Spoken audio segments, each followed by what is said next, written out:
All right, Steve here. So what we got today is, well, it's the thing you signed up for, which is nutrition. You came in here for a 6-week challenge to lose weight. I figure I should probably talk about how that happens at some point.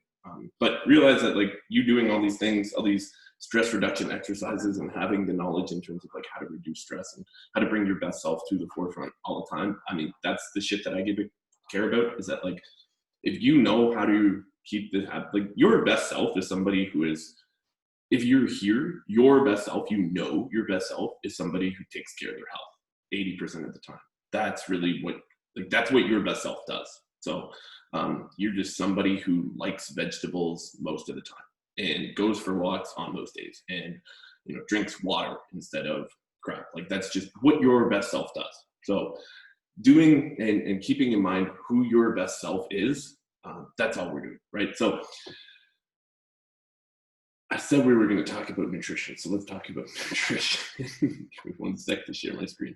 All right, cool. So, a lot of people come in and they're like, Steve, what about the plant-based diet, keto diet? It's like, yeah, great. So here's the problem.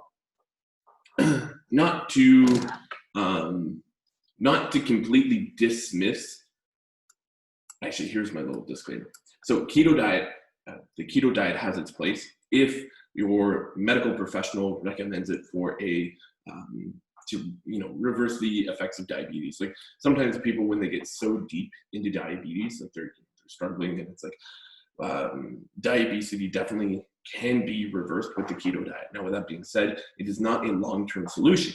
It is to pull you out of it, and you can't maintain a keto diet, in my opinion, for the rest of your life. It's just not realistic. And so even though there are some short-term benefits of the keto diet in terms of reversing diabetes, that's the people that I want to support. Like if you come in here and your medical professional was like, hey, yeah, like shit's so bad that I need to do the keto diet. It's like, I'm here for you. Like I will support the shit out of you. But once you're done, once you get out of, like once we reverse type 2 diabetes with that, I can teach you how to eat real food again. Not to say that keto isn't real food, but it's just not sustainable. So with that being said, plant-based diets, if you do that for a moral reason, I completely support it. If you do that because, it affects your, if it's a medical reason for either of these things or a moral reason for either of these things, I'm not here to have a discussion about that. I'm here to simply outline the benefits in the short term versus the perceived benefits in the long term. So like when it comes to the long-term benefits of these things, they both tank. Like there's no, like you can't support this long term. My aunt, for example, she tried to do plant-based diet, but it was like she was too low, she was too deficient. She has lupus, and it was like you need to be eating protein. Like that's what your health comes down to, is you need to be eating animal protein. And so she just wasn't able to do that with the plant-based diet. I think she tried it for like a year or something. It just didn't work, which is fine. It doesn't need to work, because it doesn't always prove beneficial in the long term. And like sometimes, so friggin' Netflix will come out with these documentaries, and people forget that the entire reason to make a documentary is to get you to watch the documentary. Like, so there's been 2 in the past. There was What the Health, and then there's Game Changers. And What the Health was like just ridiculous shit based on like, like eggs are the equivalent to smoking, and like cholesterol. I was like when you actually looked at the claims that they were trying to make, it's like, all right, man, like you. So the exact study that they quoted from that was that people who eat 2 eggs a day and people who have 1 cigarette. So when you eat eggs, there is a specific blood marker that will increase, and it's your good cholesterol. So it's what's the harm in that? When you smoke 1 cigarette a week, the same level of cholesterol is increased. And so they were like, oh, well, smoking can increase the good cholesterol, and eggs do increase the good cholesterol. So that means that eggs and smoking are the same thing. It's like, what? Like, that's not a conclusion. So the whole point of this is like, just think. Like when you hear something, just like think. That's it.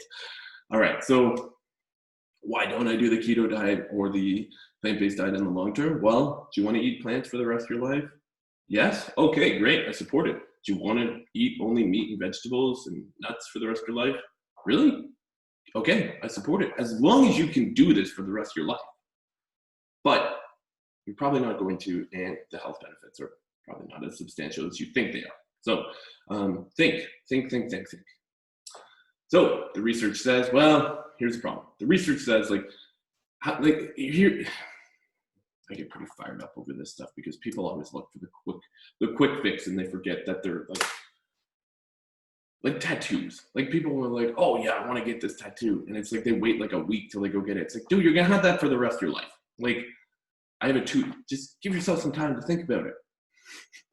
Sorry. Okay. Fitness, nutrition. So, like, how can scientific studies make such opposite conclusions from each other? So the conclusions that they made were like, oh, having nothing but carbohydrates is the benefit. That's what a plant-based diet is. And then having nothing but fat and protein is the end all be all. It's like, well, how the hell does that happen? They're two completely opposite things.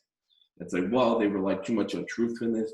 Generally, people in those studies lie. Like, that's just too, like, they tend to believe things that aren't actually happening.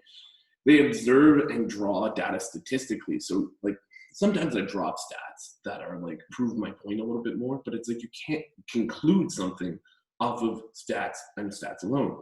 It's like they also go in with a desired outcome in mind. So that means that they're controlling the study in order to come out with a desired outcome that they are looking for. So if you go in and you try to prove that the plant-based diet is better than everything else, you're going to prove it. Like, you will find, like, here's the thing, do this. Google how good is milk for you, and then Google how bad is milk for you. If you go in and you try to conclude something before it actually happens, you like, that's the oh frig, there's a psychological term for it, positive, damn it will come to me. So I'll really remember that. Confirmation bias. This is a confirmation bias in which you do this, right? So if you try to confirm something before you've actually set out to prove, like, if you just go in with like, hey, what's the best diet for longevity? Probably a combination of the two. Like, that's going to be the thing that proves it. But when you go in and you're like, I'm going to prove that the plant-based diet is better than anything else.